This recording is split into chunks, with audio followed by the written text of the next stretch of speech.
I'm Laura Weems, and thank you for letting me teach tonight. Yes, we're so generous. I have to tell you, I am really nervous because It never shows. That's the problem. It never shows. Well, all right. It shows the nerve. After Doug, Cheryl, and Mike, who like combined total probably have 100 years of Buddhist studies combined. Next to you are being I'm saying combined. I'm practically 100 years old. I have approximately 4, 5 where I've been reading. Actually, maybe more like 6 or 7. So I'm only touching the surface of things. Yeah. And so, but as Mike did, and I thought this was actually pretty useful, Mike went through how he got into the Zen practice when he was here.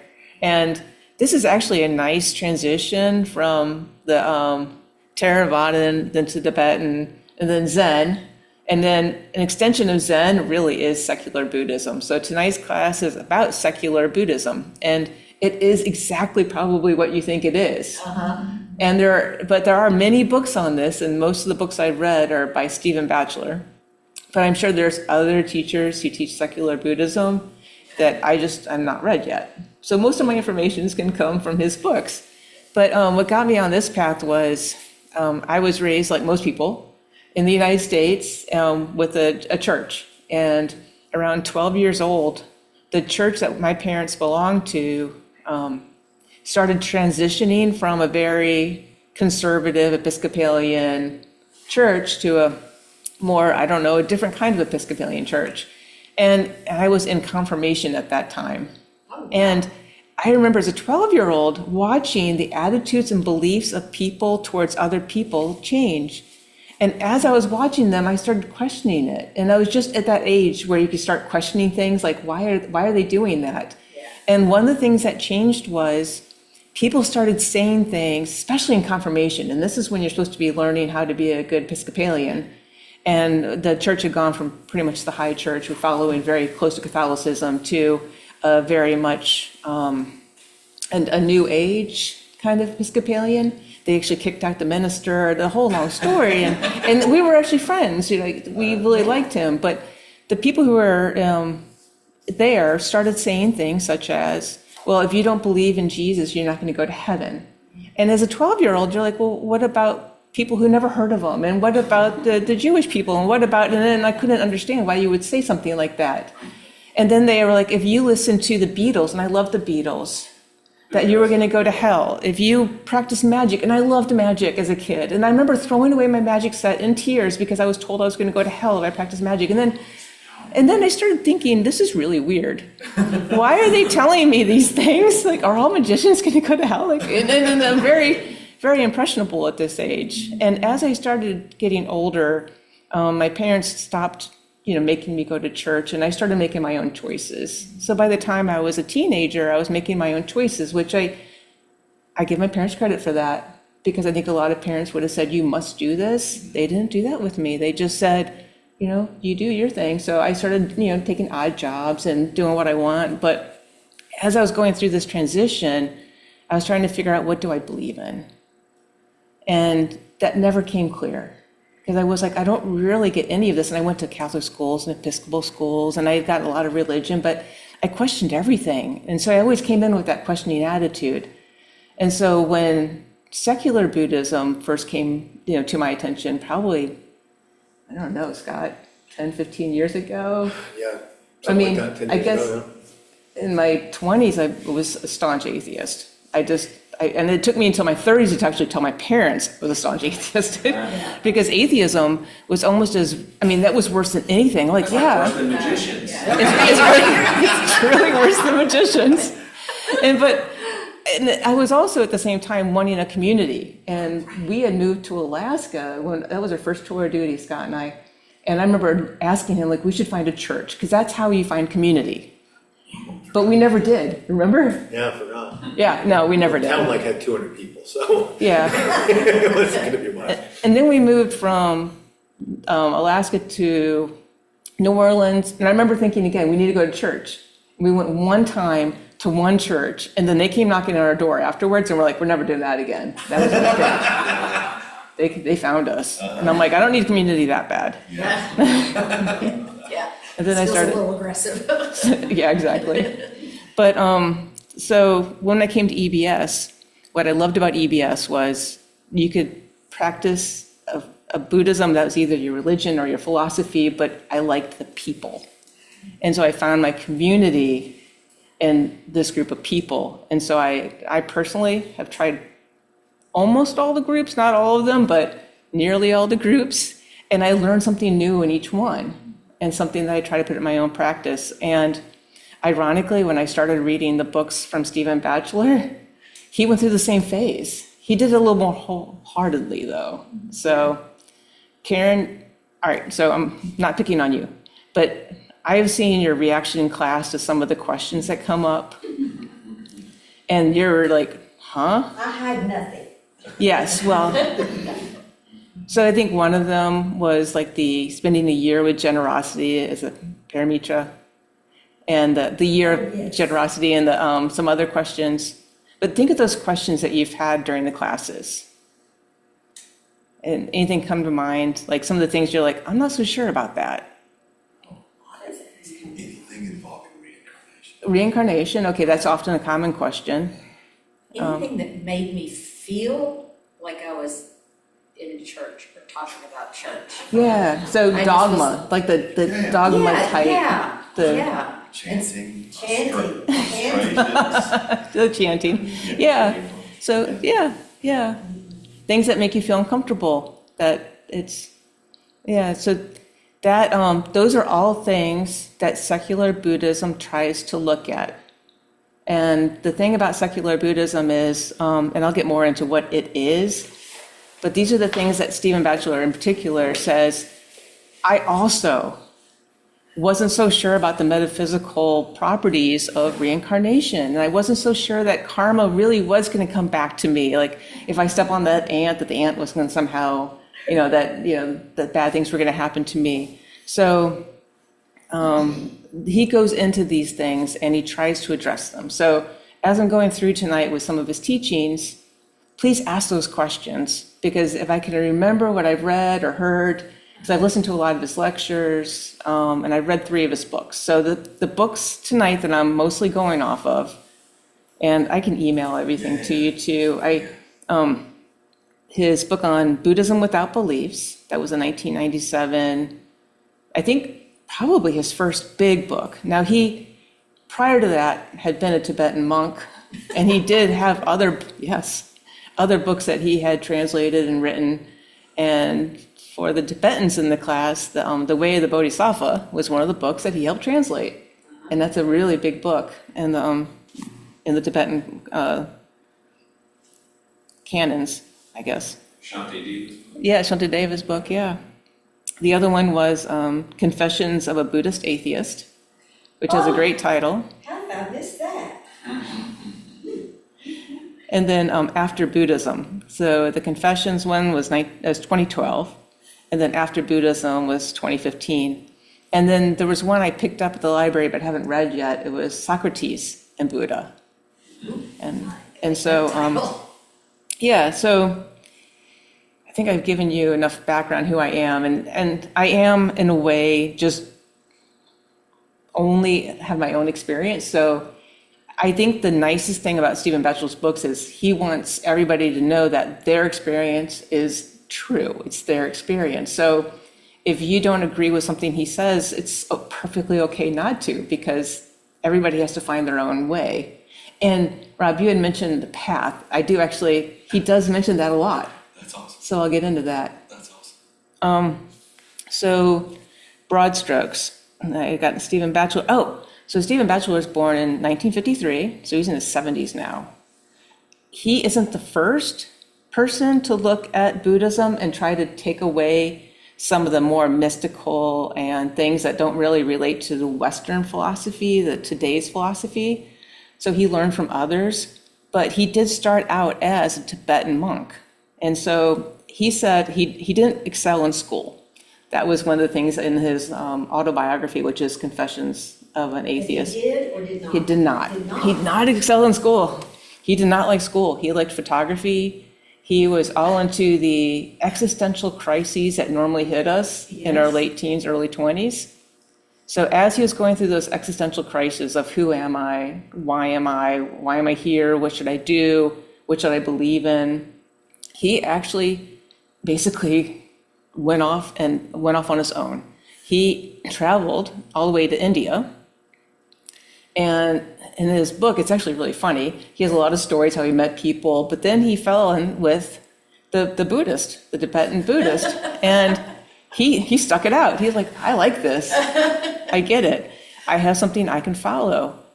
And he did it for 8 years. In fact, he did it for 8 years, and he really loved a lot of the things about it. And so the nice thing about his books is he doesn't try to throw out the actual Buddhist practice and the history of Buddhism. He understands it, he's read it, he's learned the different languages, he's translated them, he's actually now an academic in the Buddhist religious studies.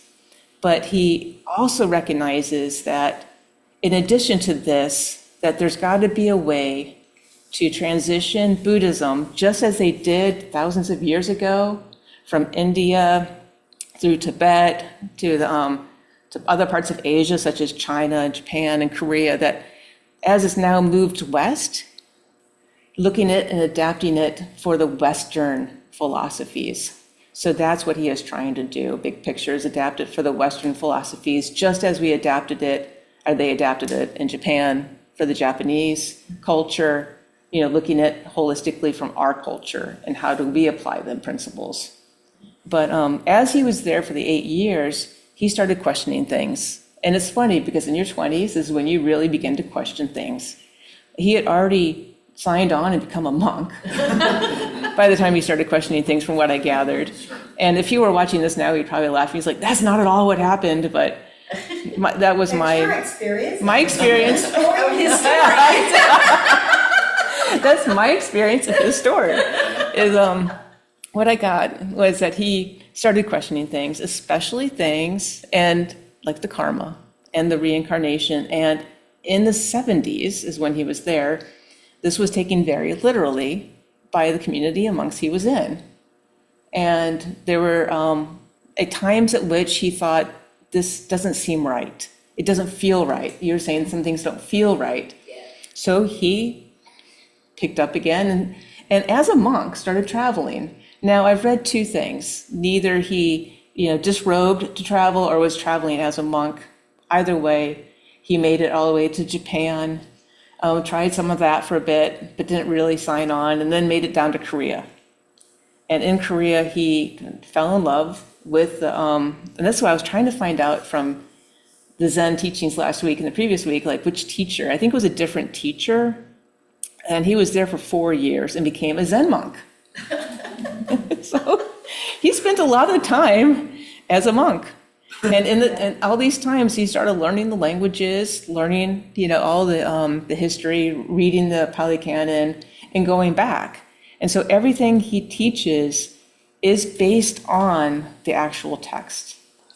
He did say, and I didn't write this down, but he did say one of the things he loved about the Korean meditation is that during that time, they had it must have been a Theravadan teacher come in and teach them how to do insight meditation and a different type of meditation. And maybe it was during his Tibetan time, but he said that was the most eye-opening experience that I've had about how to actually meditate. And so he takes from the Theravadan traditions as well as the Tibetan and the Zen, but most of his, I think his practice is very focused from the Zen perspective, which is more, I would say, less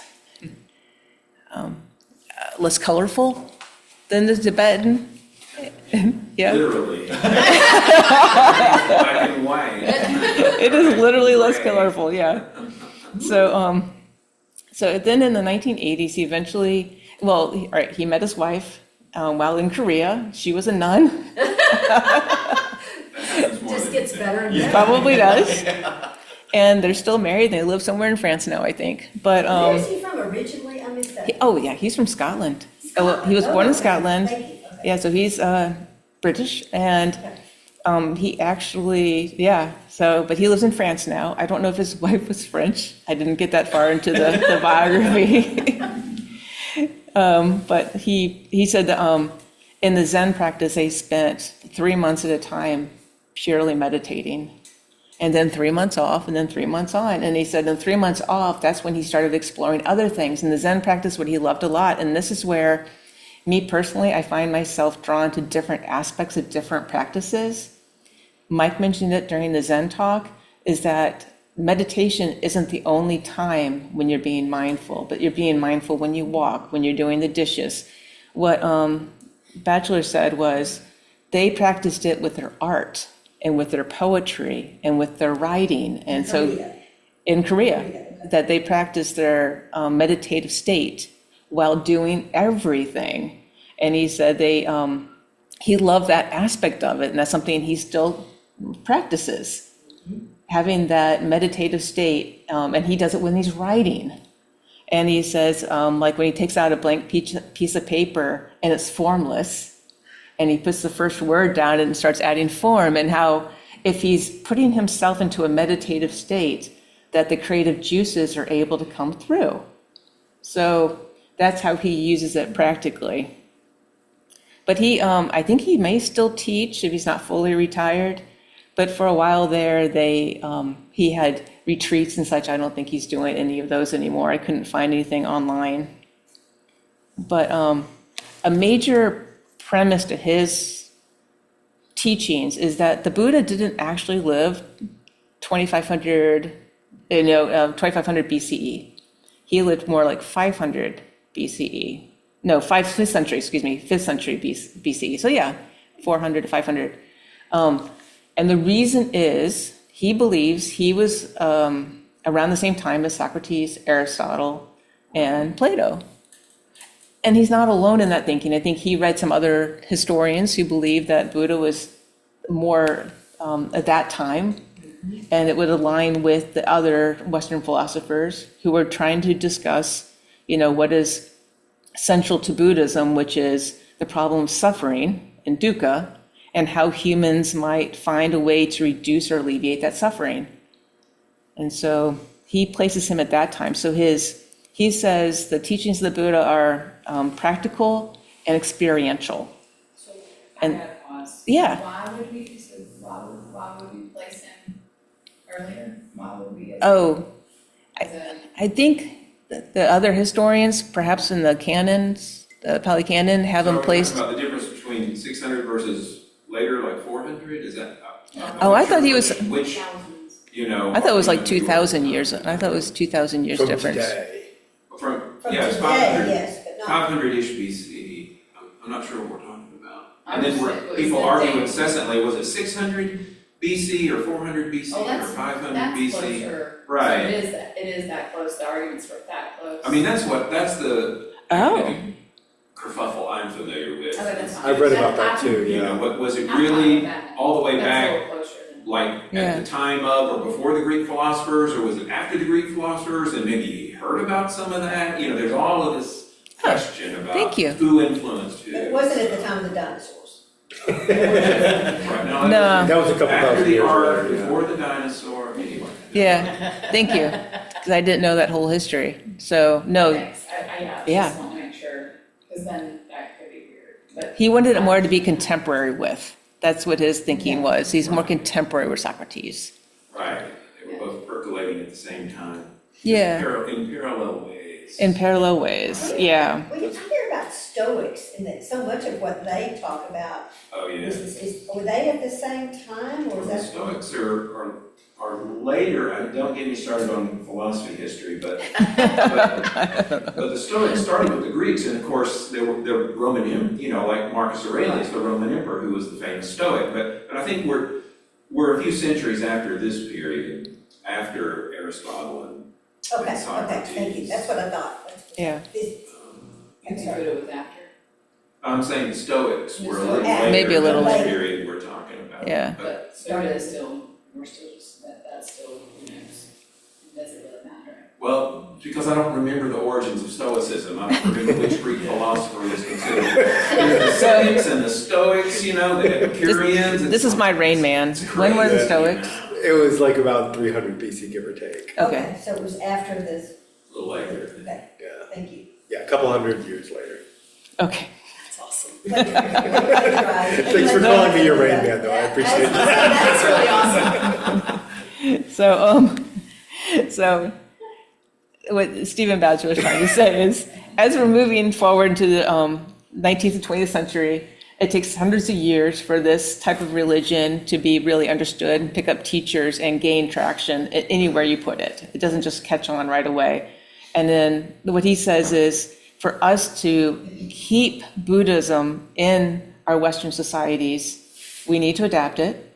It needs to reemerge, and although it needs to return to the early teachings, but as they were, without the method. Woo-woo. Without the woo-woo, yeah, I'm trying to say, Without the yeah. mythological. Without the mythological structures, yeah.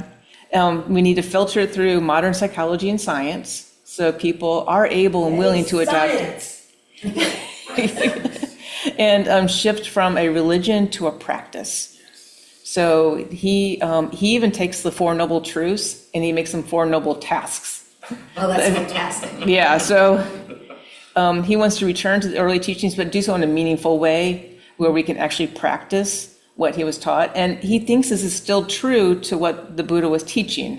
He doesn't see this as any divergence whatsoever. Now, there are critics, of course, and we can cover that later. But so secular Buddhism at its core emphasizes practice over belief, and it seeks to reinterpret the Buddhist teachings in ways that do not depend on supernatural or metaphysical claims.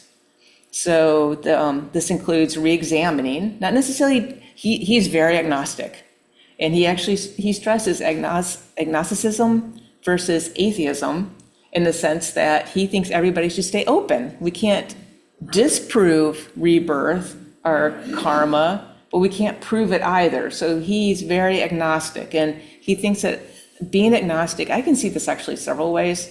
I think it keeps you more open and more questioning, because if you're like me and you're like devout atheist, That's me, then I've devout already atheist. said nope to everything, then I'm not staying open.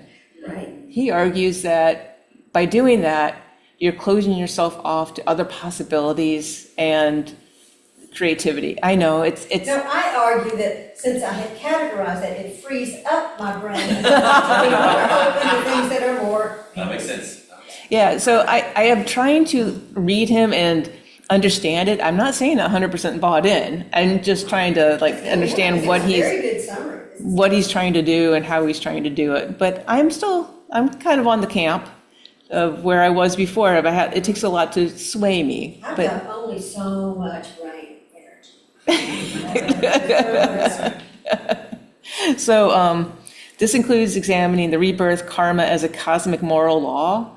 And he gets later into, he kind of reframes karma into intention, like our intention towards life, and enlightenment as not something that's transcending normal everyday life, but something that is actually experienced daily through routine awakening. When you just have that moment where you're like, yeah. In the car ride over, Scott was like, it's okay just to breathe. And I was like, you're right. Nervous. I'm nervous, but that's like a glimmer of awakening instead of being what I normally say if I was mad. Like you say breathe, I'd be like, I can't say it. so, I think I'm in trouble if I answer that. That's Right. why you've been married all this time. 3 years. but that's why I was like, okay, I need to read the teachings and actually try to apply them on a regular basis. So, but being more mindful, like, yeah, you're right. I am upset. Not upset, worried, anxious. So he says it's not about rejecting Buddhism. In fact, he's all about Buddhism. It's about translating it to a language that resonates with our modern world and informs skeptical minds, because he recommends us staying questioning, having that curiosity, that inquisitiveness as to what's going on. We've already covered so much on all the other sessions, like what the Buddhism is, feeling what we're feeling and identifying the emotion, but not clinging to the emotion, and trying not to be reactive, but being more responsive when things come up, and doing so skillfully. So that's all put into practice in his teachings.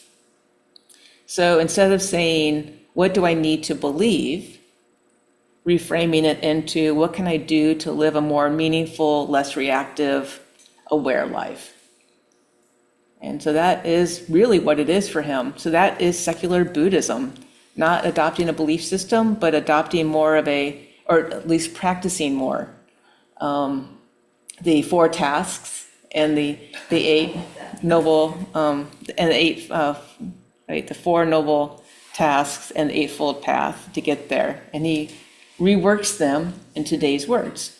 So, Can I ask a question? yeah. So you're talking, like that, the Eightfold Path and the Four Noble Truths. Yeah, so I'm trying to, in my head, I'm still a scientist, I think in terms of like Venn diagrams. So there's the standard Buddhism, and then there's the secular Buddhism, which includes some of the things that would be taught in other classes here, but then some things wouldn't. So some things wouldn't be a feature of the secular Buddhism, like reincarnation. That might not be discussed. But what would you consider are the key parts of secular Buddhism? I mean, you kind of touched on it when you said the 4 and the 8. Yeah. Are there, would there be other, just meditation in general, or what? Yeah. Is that something you're getting to? Well, that's exactly where we're going next. Oh, okay. Yeah, so. That wasn't set up, I just, Yeah. because that's what I'm curious about, is like, what is that? So in his practice, he normally practices similar to the Zen tradition, where it's a lot of just sitting, zazen, meditation. And then working to understand the Four Noble Truths, but as actions, and then figuring out ways to do those actions while at the same time following a path, but it's not a normal path. And we'll get to the path. So yeah, it's practicing.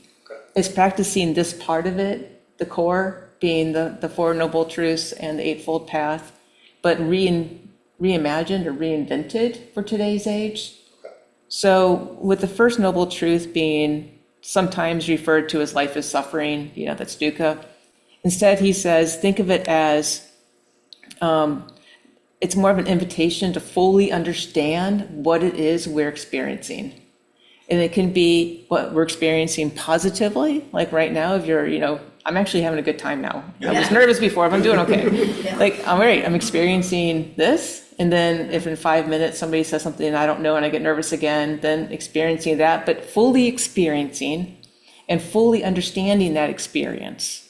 So embodying the experience. It's an invitation to see not only our pain and loss, but the unfleeting and unreliable nature of pleasure, he says. He says, investigate it. So rather than accepting the doctrine that life is suffering, instead embody the emotion. So if you're having emotion of stress or anxiety, you feel it, unpleasant, we talked about this earlier, and you just you can let go.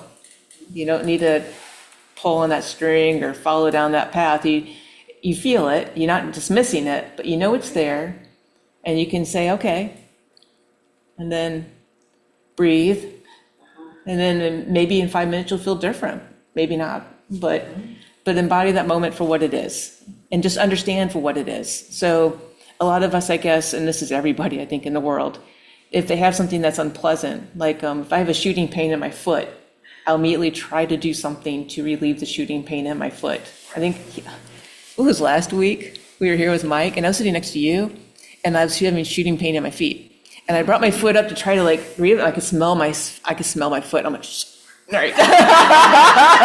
Shooting pain. And I'm like, shooting pain. All right, I gotta put it down. And I'm like, can Doug smell? I don't know. My nose doesn't really work. I'm totally sitting next to you again. So, but it's that feeling of, instead of just saying uncomfortable and sitting with it, I just had to go. I was like, oh no, foot. Then I was like, oh no, smell. Oh no, foot. Oh no, smell. So, but feeling it, saying it, it was uncomfortable. It went away eventually. But that is the first noble truth. Instead of life is suffering, it's understanding as we're experiencing life. Then the second one is the origin of suffering is craving. That's a typical teaching. And it's basically reframed into letting go of reactivity, letting go of trying to cling to things, letting go of grasping, letting go of this mentality of I have to get rid of my foot pain, or I have to be less uncomfortable. I need to be more happy. I need to, like this letting go of that initial reactivity that comes up in us when we haven't had a chance to really just pause and slow our reaction down so we can give a skillful response. It's that initial, sometimes it's a laugh. Sometimes you're listening to something funny and you just bark out laughing. Yeah. And that's your initial response. And that can be fun. And it's not trying to take that away from us, but seeing it for what it is. And then when it's not so skillful, like if, say, you're in a funeral and somebody says something and you just you have that same reaction where you're about to laugh, and and you're like, okay, maybe not the time. You do the old, you tighten up, you try to make yourself breathe so you don't, because it's not a skillful thing to do at that time. Let go of reactivity. That's the loosening our grip of things that we want to control around us. So letting go of that grip of needing to not have that stress or not have that feeling or that emotion that's going through us.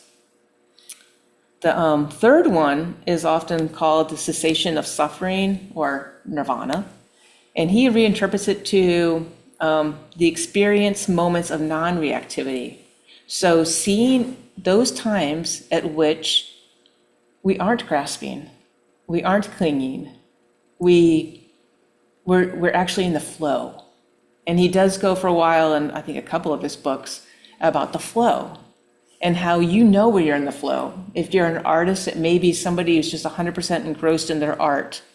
Or if you're a chess player, it might be somebody who's 100% engrossed in playing chess.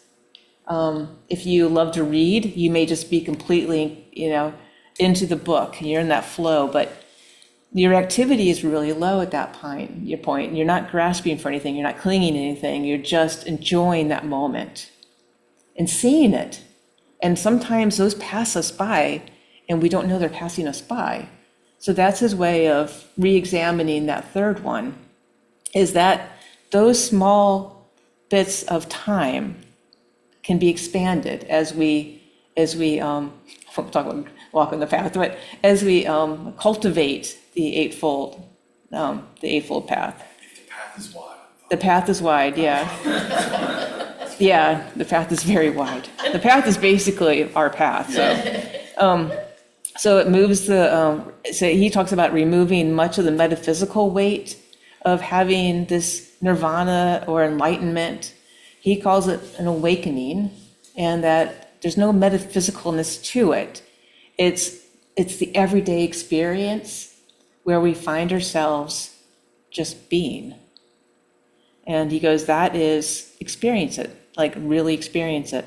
And the fourth one is the Eightfold Path, which again, he says, instead of saying these are all the right things you have to do, like the right view, livelihood, right, this, he calls them all wise. The wise view, wise versus right. And he said, basically, you cultivate the life that you want to live, that is compassionate and kind, and doesn't harm others. So he talks about he has the same values, I believe, as the Buddhist religion, and compassion and kindness, metta, loving kindness. But he does it without the wooey, without the need for a heaven or a hell or any other type of karma coming back around to us. It's more of how we approach it. So that was a lot of information about the 4 tasks, as he calls them. He goes back and forth in his books, though, I'll be honest. But any questions on those? This is making so much Yeah. It's helping a little bit? Yes, I have been attending Al-Anon meetings lately. I'm getting more and more comfortable and familiar with that, I can take the principles of Buddhism into an Al-Anon, because they always talk about God as I understand him. I can't do that. But I have been translating that language and ideas and formations into Buddhist path. And the words that you're applying to these 4 tasks are really helpful to me. Thank you. That's something about the second and third. It's like, I think this is something I can comfortably. It feels very visceral. Everything you're saying feels visceral and attainable by me, a mere mortal. I think that was one of his biggest hiccups, is that Buddhism, especially as it went from, so when Siddhartha Gautama was there, it wasn't a religion. Then when the Buddha was alive, it wasn't Buddhism. Right. It didn't really become a religion until his followers took it and moved it around the world, the East, and they basically translated it and adapted it and adopted it into their own religion. Then it became more religion. And as it became a religion, he believes it gained elements that were not initially intended. So the way he discusses, and this goes back into the history more, but the way he discusses how the Buddha the Buddha did talk about rebirth and karma and all these things. He believes that he was speaking to the people and the culture of that time, and that it was more of a fact. There was it wasn't a whole lot of science. It was more of a fact. Of course you're going to be reborn. It wasn't a discussed principle. It was just a known issue. It was a known thing.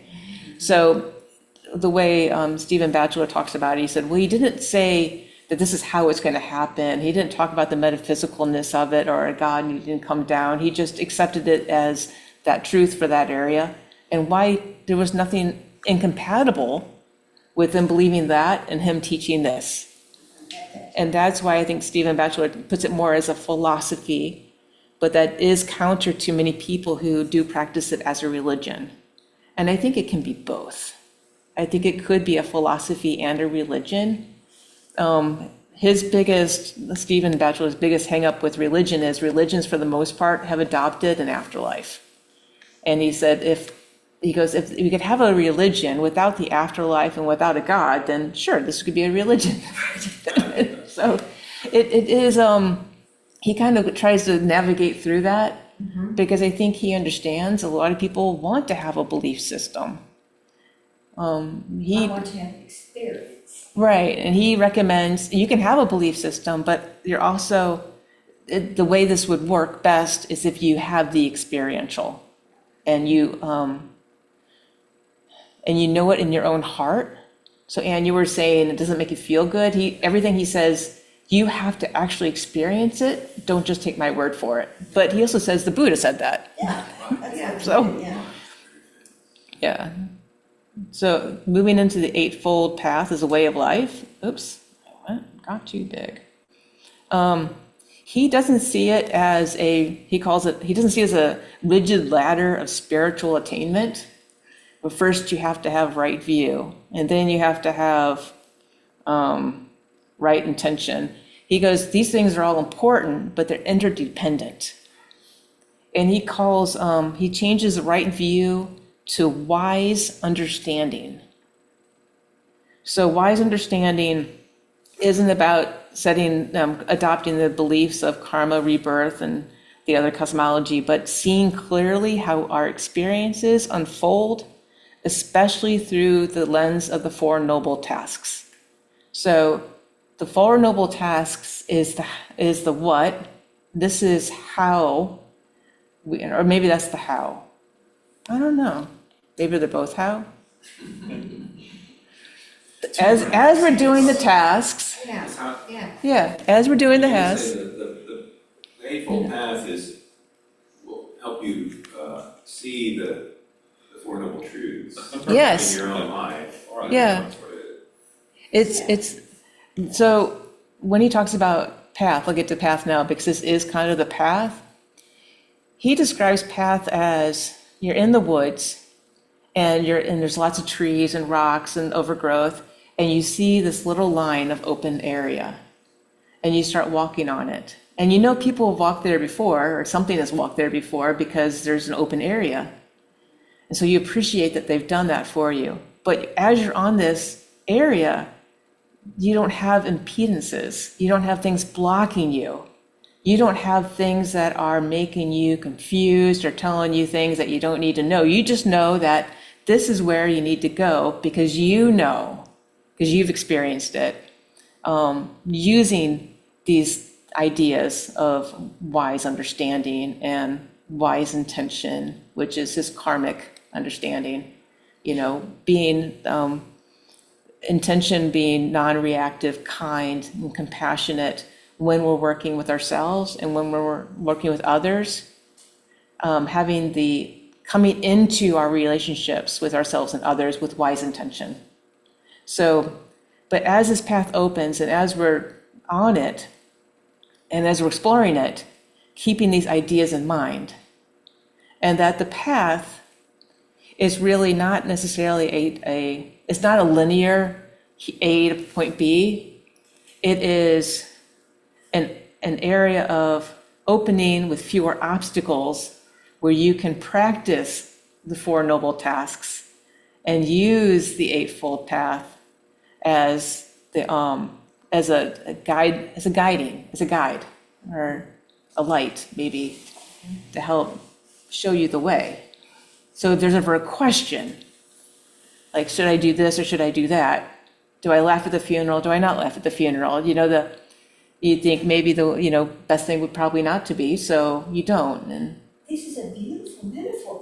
I'm not. he says it so much better than I do. No, I'm just thinking, or you can grab a machete and take off the path and rip and tear through your life with a machete. That was just what I do. Or, I have that option. I don't have to go on the path.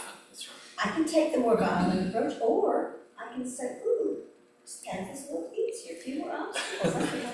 Try both. I've tried the other. Yeah. Beautiful metaphor, Well, thank you. he does use that metaphor throughout his books because at the very end of all of his books, he's like, what's important is Sangha. What's important is Sangha being your community. That none of us can do this alone. So the path had to be created by a sentient being of some sort, and that we're following on the path, but our path is our own. And as an obstacle approaches, or you see an obstacle, you have to choose that path. And your experience and your own understanding of what these different elements are will help guide you. So that's all that is. And I think I have written that better, probably in another notebook. But, but going to the Eightfold Path again. So right view becomes wise understanding. Right intention becomes wise intention. So his example is before you enter a difficult conversation, kind of check in yourself, orient yourself to like, how are you feeling in that moment? And then maybe thinking about how you can come into the conversation with more curiosity. What is the other person going to say? Versus having your own thoughts about what I need to tell the other person. And I'm really bad at that. This is how I know he's still listening. The weirdest times. I'm not sure what I'm supposed to do. Just go. Yes, dear. Yes, dear. I know, I'm just sorry. No, I'm just kidding. So it's not about suppressing your emotions, but about shaping your underlying motivations so they align with the reducing harm and reactivity. So that's what he talks about. The next three elements, speech, action, and livelihood, he groups them all together as ethical engagement. So there's no right speech, no right action, no livelihood. And as I was looking through this one, I was thinking about, and I've heard this from other people, I had served in the military. I had 20 years active duty. Then I moved into a Department of Defense job for almost 10 years. And I've heard people say things like, well, you can't be in the military and, be Buddhist. And that's always rubbed me the wrong way. Right. Well, not that I was actually Buddhist, but I think again, that's going back to my 12-year-old brain. You Yeah. can't be Jewish and go to heaven. Like, who thought of that? I mean, that's like the stupidest thing I've ever heard. So, sorry, I shouldn't have just said that. But Doug's over here cringing. He's like, why did we let her up here?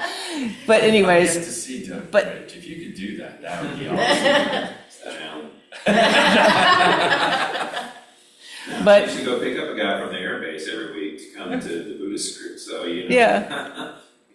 Put that one to rest. right. So I thought, well, I've heard people say that, but I'm like, well, what's making them think that? Well, maybe there's strong dogmatic belief of there's this only right one way for livelihood. And I'm like, no, I think my livelihood was I helped people. I loved my jobs, generally. I thought I did a lot of good. Right. Human 30s are amazing at delivering food. Exactly. They are really good. Yeah. But then I thought, well, even if I didn't have jobs that, other people might deem as necessary or good, I think what Stephen Batchelor would say is you have to look internally. Are you living to your own ethical standards? And can you see yourself not causing harm? Are you living with compassion? Are you living in a way that you don't feel, weird about? Well, it also I just wonder if anybody in the military ever said that to you. Or was it only people who don't know what it is you're actually doing, right? Yeah, Yeah. yeah. So I think they felt a little bad because I was like, wait a minute. And then they're like, well, and then they went in and they talked only about the soldiers who had to go overseas. And I'm like, well, that's not really fair because they were sent overseas. Like, that's their job. Like, I don't know. There's a lot of, but I have to say that I think this is a very internal question. And the whole thing about the secular Buddhism is there's no answer. It's all about, how am I living? How do I approach the world? How am I trying to not cause harm? And then I presume everybody else is doing the same, and give everybody else that respect. The final three elements, effort, mindfulness, and concentration, he reframes them as mental cultivation. So wise effort is, working or doing things without striving or forcing change, but consistently redirecting our attention away from harmful patterns towards more beneficial ones. So I was thinking for myself, the first thing I do in the morning when I wake up is I hit the coffee maker. And not that that's wrong, but it's the third or fourth time that morning that I hit the coffee maker that I'm like, okay, maybe this is a bad pattern. This is a pattern that maybe not helping me down the road. But wise effort, maybe looking towards ways that we can cultivate less and be more beneficial to ourselves and to others. And then wise mindfulness is central. It involves a clear, non-judgmental awareness of what's happening in our moment. So seeing what's happening, and this is what all the other Buddhist practices teach, is not judging it, seeing it, and then not allowing it not to put judgment over it. And that's really hard not to do. Because when I feel anxious, I feel bad. And I don't like feeling anxious, and I'm mad at myself for feeling anxious. Or when you have a bad day, you're always like, oh, I wish I hadn't said that, and beat yourself up. But seeing it and then trying to let go of that and not being more in the present moment and not constantly thinking ahead to what's going to happen or in the past or what you did wrong. Wise concentration, he says, is developed through the practice on our breath and meditation and helping us see more clearly, because it's through the meditation practice that we can see all these other elements at play. So it kind of rounds it out. He also emphasizes these are not linear. You don't do one after the other, but they reinforce one another and they're interdependent. And I like what he said. So ethical behavior supports mental clarity, mindfulness deepens understanding, and understanding shapes the intention. So they build on each other. So ethical behavior helps you maintain mental clarity. And ethical behavior comes with our wise understanding and wise intention. knowing what's going on. And then mindfulness, which is cultivating our ability to kind of sense what's going on internally, helps our own understanding, but it also makes us more empathetic to others because we can see how they might be feeling in that moment. And then that understanding also helps us then go back to shape our intention and maybe help us with how we approach the world and striving and things like that. So by doing this, by translating everything from right to wise, he wants to make it more of a practice grounded in inquiry, ethics, and awareness. And since I need to wrap up, I'm trying to see, I'm going to skip down. Any questions before I try to wrap up? Because I realize I made a lot of notes just in case there's a lot of questions. But any questions, because we're coming on the last 5 minutes, and I don't want to not answer questions. And I probably should see if there's anything on the computer. I do not see anything in the chat. A question about, jumping back to your Venn diagram. Can you speak up so that they can hear? I can try to. I can read it. So going back to Scott's Venn diagram. The Venn diagram, it's sounding like bachelor, is that the right word? Yeah, bachelor. Bachelor? Oh, okay, bachelor. It's sounding like his secular Buddhism is a proper subset of Theravada. That it didn't create new stuff, it just whittled away stuff that was weird. And then it just used slightly more modern words for the same concepts. Does that seem fair? Yeah. I think he probably is more grounded in Zen. I got the sense in his autobiography that Zen was really where he took in most of his teachings. Okay. With the insight meditation and the So just the list of 4 and 8 and not. oh no, he has Does another list. he doesn't really get into the lists. Okay. So the Zen is what Mike said earlier, they practice meditation, but there's not a lot of studying. So I get the sense that there's not a lot of studying, but it's how do you apply the principles and the teachings. And he takes all the teachings. In fact, he goes into great depth to explain how he studies the teachings and then tries to figure out a way to apply them and make them pertinent to Western cultures. So that is what that is. But I think the Venn diagram is probably mostly Zen. Okay. I get the sense. No, that makes sense. Not a lot of deep diving into the Pali Canon. That makes sense. Well, then let me hit the other side of that question then, is that it sounds like there's not new stuff. Not new stuff. So It's just yeah. what a Zen person would say is Zen, except we've eliminated some stuff. I don't know. Yeah, And I think that's where, well, this was part of my thinking about this class too, is he did start a center for pragmatic Buddhism, and there's 4 centers worldwide. One's in Missouri. Actually, is it 2 in Missouri? Maybe one's in St. Louis and one's in Columbus. So yeah, 2 in Missouri, one's in Scotland, and I don't know where the other one is. But part of me has been thinking about reaching out to them to see what they do and how they do it. Like, what does this look like now? Because Stephen Batchelor is in the 70s. He may not be teaching, but I imagine there's probably been some type of movement that I'm just not aware of. And that's where I don't know. So I am willing to look into that stuff if other people are interested too. I have to say, road trip. St. Louis, let's go. Yeah. Let's go to the City Museum while we're there. and climb around. Oh, I love the City Museum. I do too. I got extra knee pads. I do too. I do too. We were just Share there with last friends. week, yeah. Yeah. That's awesome. I So know it well. yeah, so they do have the pragmatic the Centers for Pragmatic Buddhism. Center for- They're online too, and that's what they say on their websites. Most of us are online. I think they meet at the UU Church in St. Louis. I know that because we do go to St. Louis on a regular basis. But I don't know anything about it other than what I've seen online. Uh-huh. But I had thought about asking maybe one of their teachers to come down or find out if there are teachers. But I wanted to gauge interest from the community because I can see it both ways.